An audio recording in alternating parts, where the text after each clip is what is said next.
Welcome to the HR Chat Show, one of the world's most downloaded and shared podcasts designed for HR pros, talent execs, tech enthusiasts, and business leaders. For hundreds more episodes and what's new in the world of work, subscribe to the show, follow us on social media, and visit hrgazette.com. Hello, I'm Pauline James, CEO of Anchor HR and Associate Editor of the HR Gazette. I'm excited to be here today with another episode of The Next Chapter. For too long, careers have been described as if they peak and then wind down, but life doesn't follow a script and neither should our work.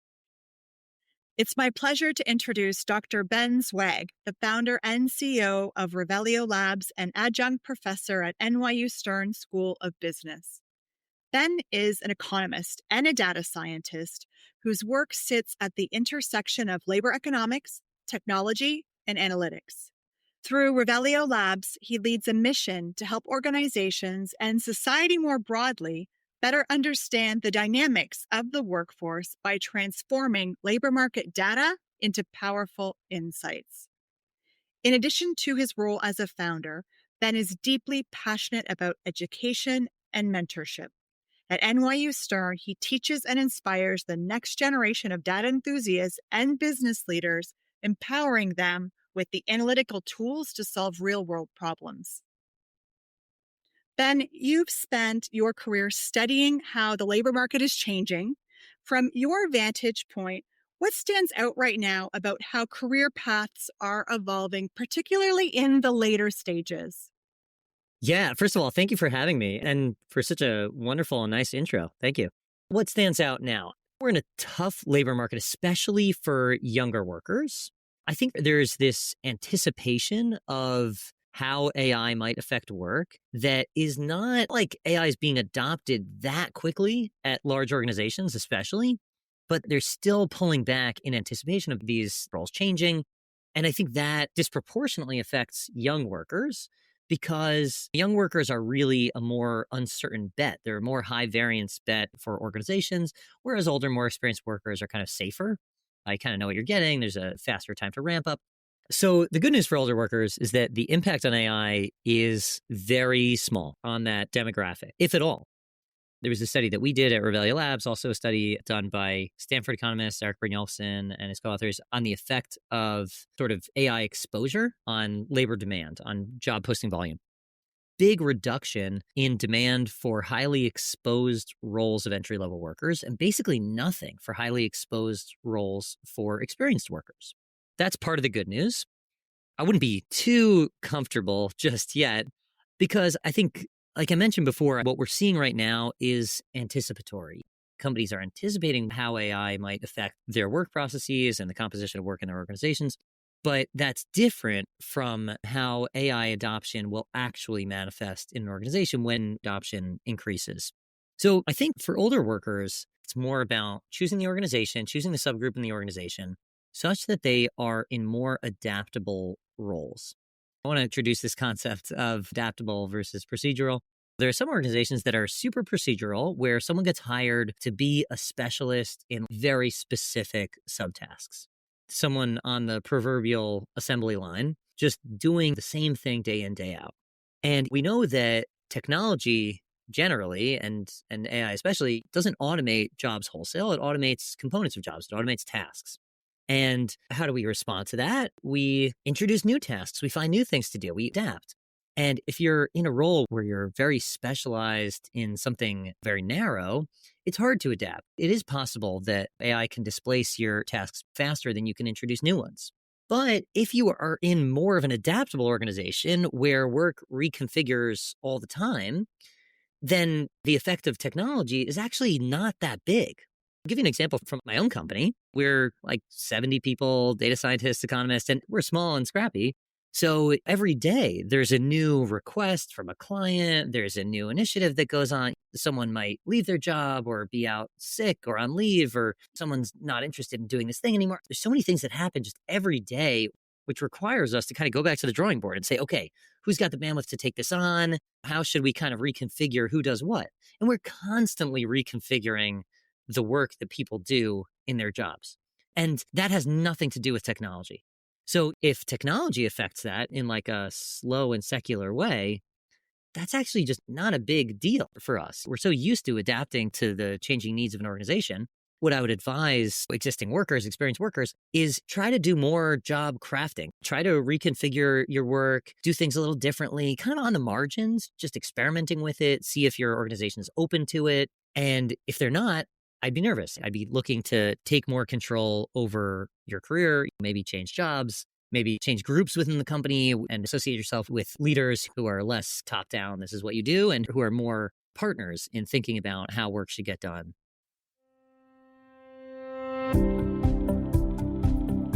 Hi, this is Ryan Kamori, founder and CEO of Saberlining, a company dedicated to empowering teams to live more joyful, productive, and mentally fit lives. And we're a proud sponsor of this episode of the HRchat Show. We exist to bridge a key activation gap for many out there who have not yet crossed the figurative mental health gap, while also teaching helpful skills that are not normally covered in weekly talk therapy sessions. Our goal is to help people everywhere become more aware of their own mental health and improve their mental fitness. Learn more about how we can help your employees at saberlining.com.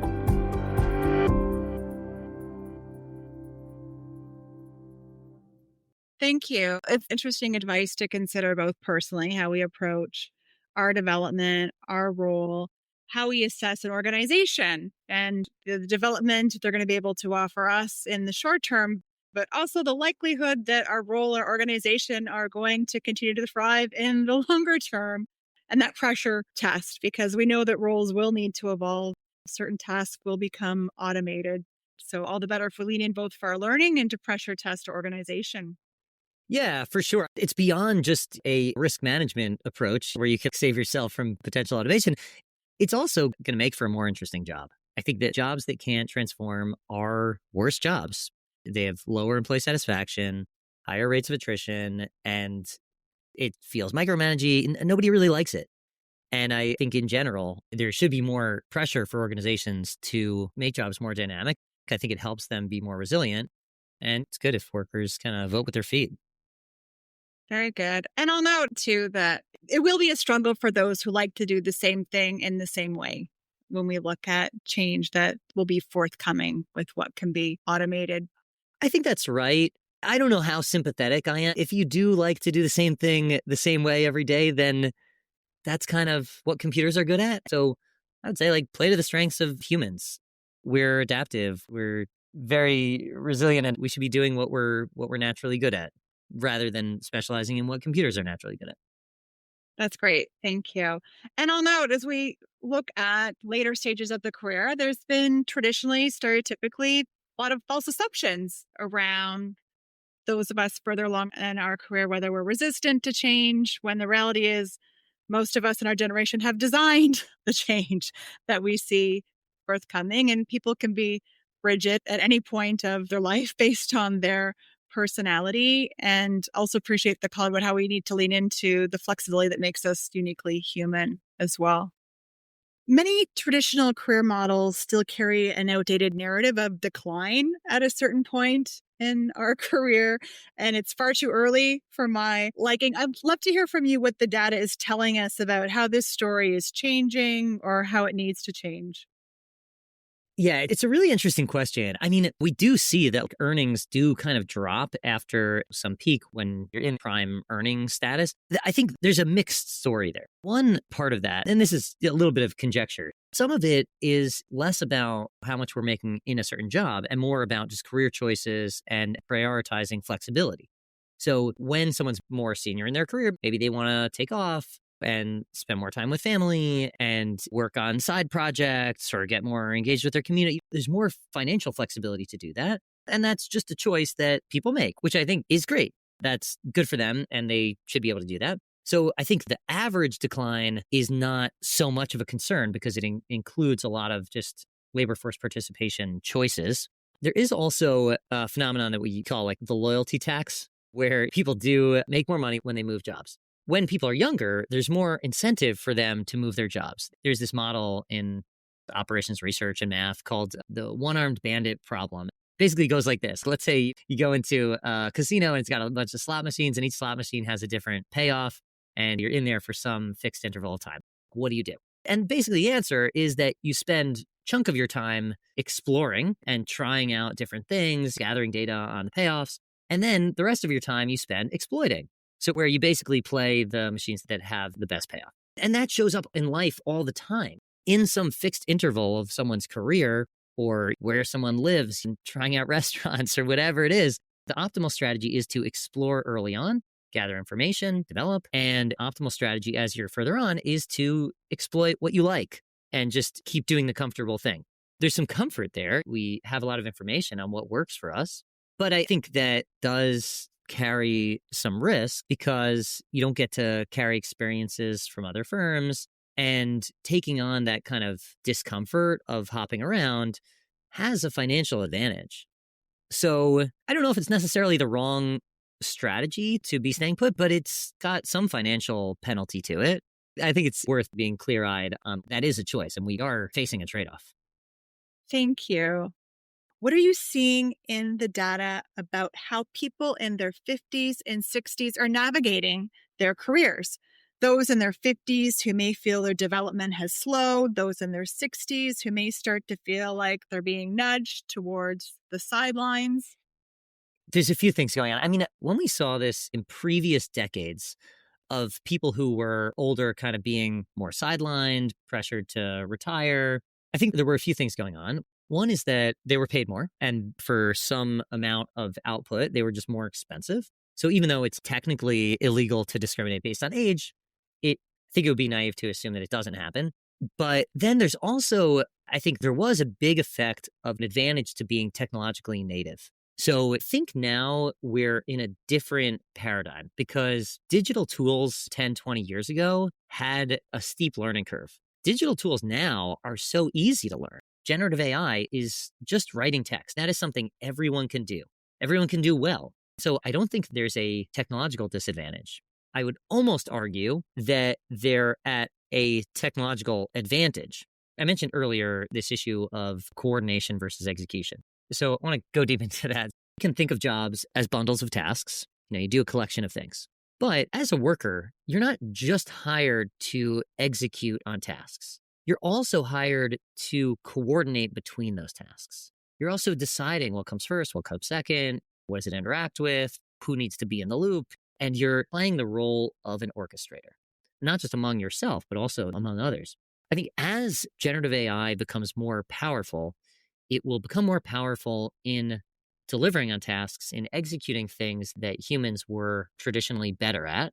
And the relative returns for workers are going to be on who's better at orchestration.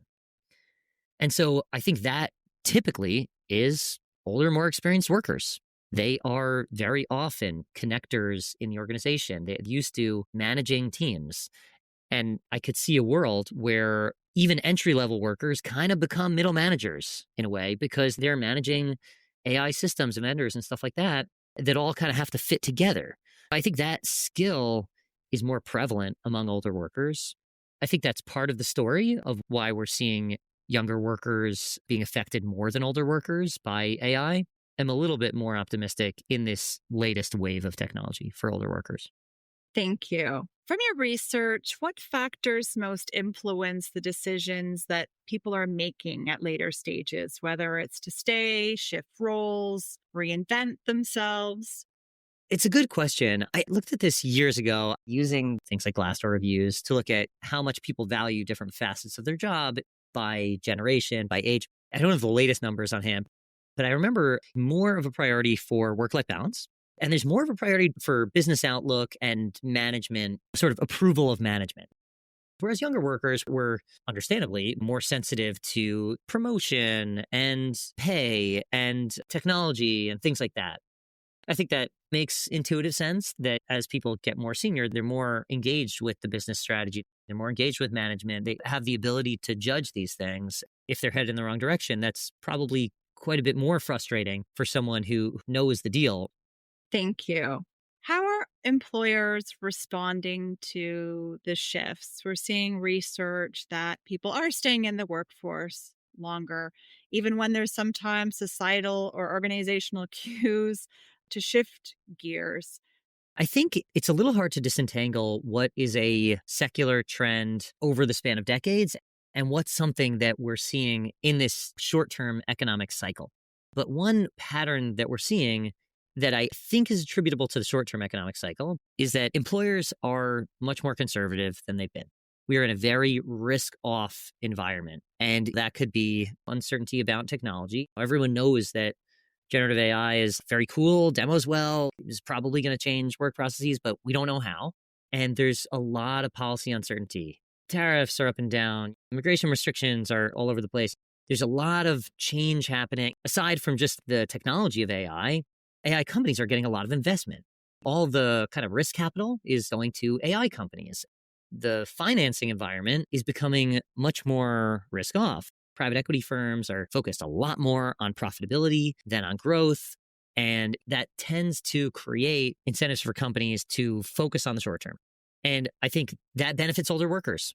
Younger workers are seen as a better, cheaper investment for the long term, and older workers are seen as a better investment for the short term. They can deliver. So one thing we're definitely seeing is a dramatic fall in the rates of attrition. People are not leaving firms very quickly. We're seeing layoffs in some sectors of the economy, but for the most part, there's not a lot of mobility in between companies. Hiring rates are lower, attrition rates are lower. They're really at lows. So I think we're seeing a lot of older workers stay put and companies wanting to hang on to the workers they have and reducing hires for new workers. Thank you, Ben. It's an important call out about the current state of the economy and employers' choices at this moment in time as well. And with stability, we see a lot less movement. We see a lot less risks, and we're approached a lot less around growth initiatives and much more about reorganizations. And we see this bifurcation where, yes, there's interest in AI, but apart from that, the strategic work is really much more around looking inwards and risk mitigation, containment. Yeah, there's one other phenomenon that I want to touch upon that I think also affects the relative trade-off between older workers and younger workers, and that's really around remote work. Older workers and adults in general are much more likely to want to work from the suburbs and not be in cities that are, for the most part, organized around young people. And that is something that a lot more companies are okay with now than they were 6 years ago when COVID was. But if you're young and single and dating, you have to be in a city. That's just how it goes. And if you're in a city, you're perfectly happy to work from an office. But for older workers, they're more okay being remote, and companies are more okay with that. Thank you. Do you see that impacting people's choices around career, limiting, expanding opportunities, or thoughts on how that can be navigated well? Yeah, I think so. I mean, even just anecdotally from my own company, we hire remotely. We're a distributed team. And I think we have an easier time recruiting more experienced workers because they have a preference for being remote. So if there's someone working out of Tampa or something, then great. They're part of the labor pool. But for companies that hire more younger workers, if you're working at like JP Morgan, they want everyone in the office, and that really affects their labor demand. If I can ask you to share some conjecture, with the demographic changes around lifespan, talent shortages, technology reshaping work, what does the data suggest about how later career workers can or will contribute to the future economy?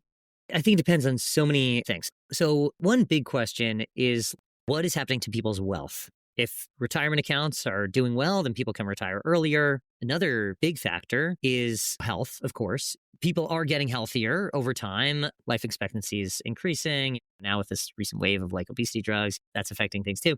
Then there's also fertility. Fertility's been falling for a long time, but there's less pressure to move in with someone's family and take care of grandchildren and things like that. That historically was a big factor for older workers leaving the labor force. They want to go spend time with their grandkids. Now there are less grandkids to go spend time with, and those grandkids are being born later and later. That's a big factor that I think doesn't get discussed enough. I think for those reasons, we have older people staying in the workforce. In terms of like how to contribute after leaving the workforce, that's probably more negative than positive, sadly. Of course, there's opportunities to be on boards and volunteer and whatever.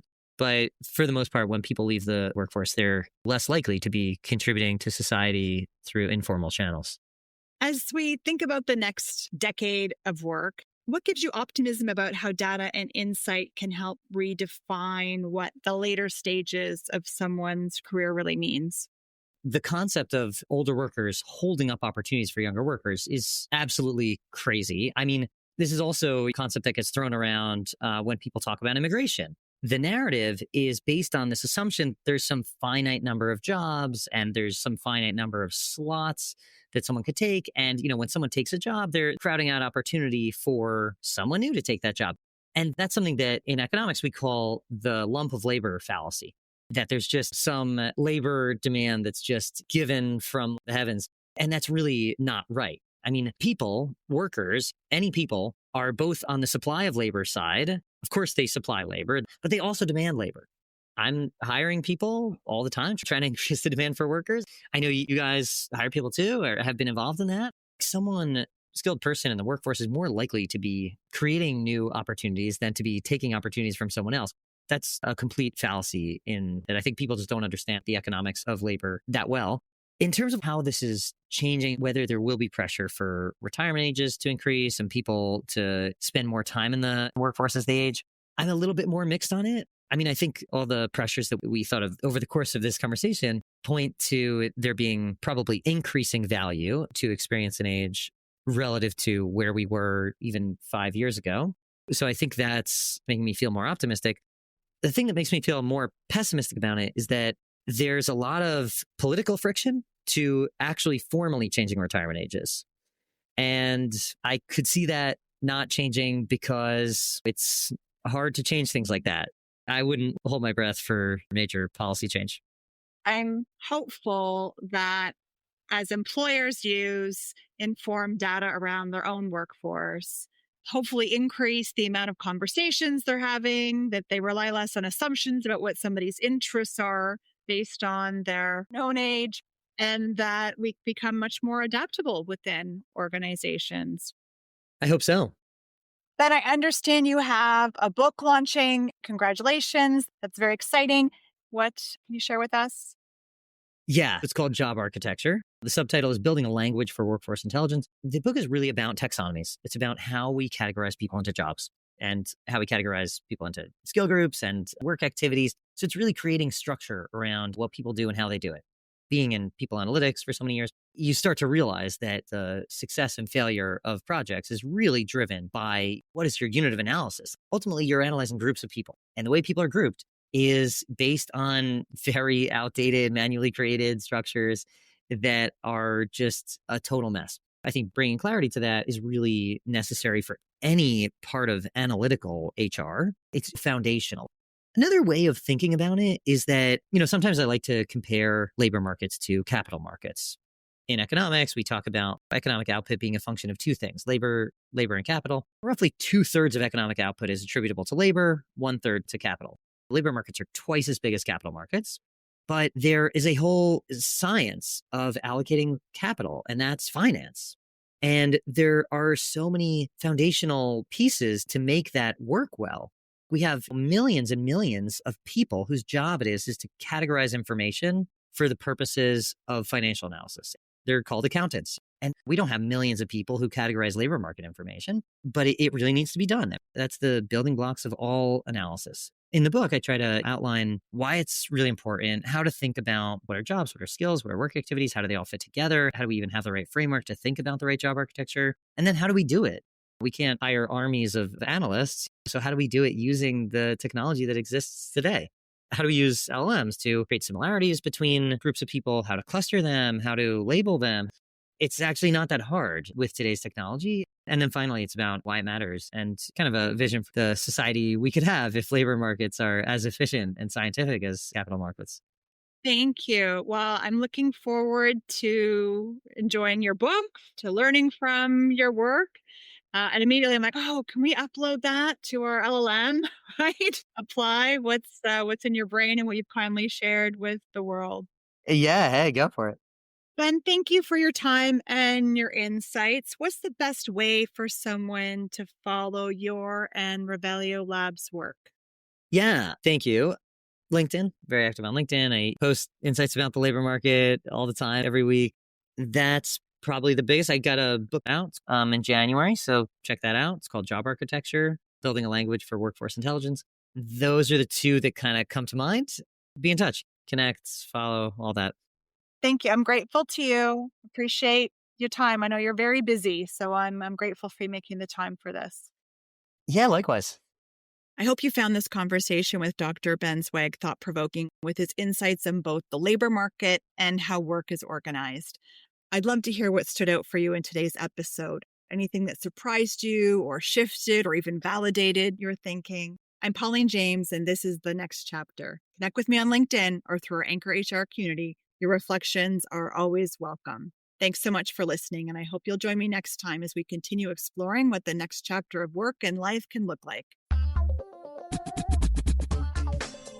Thanks for listening to the HR Chat Show. If you enjoyed this episode, why not subscribe and listen to some of the hundreds of episodes published by HR Gazette? And remember, for what's new in the world of work, subscribe to the show, follow us on social media, and visit hrgazette.com.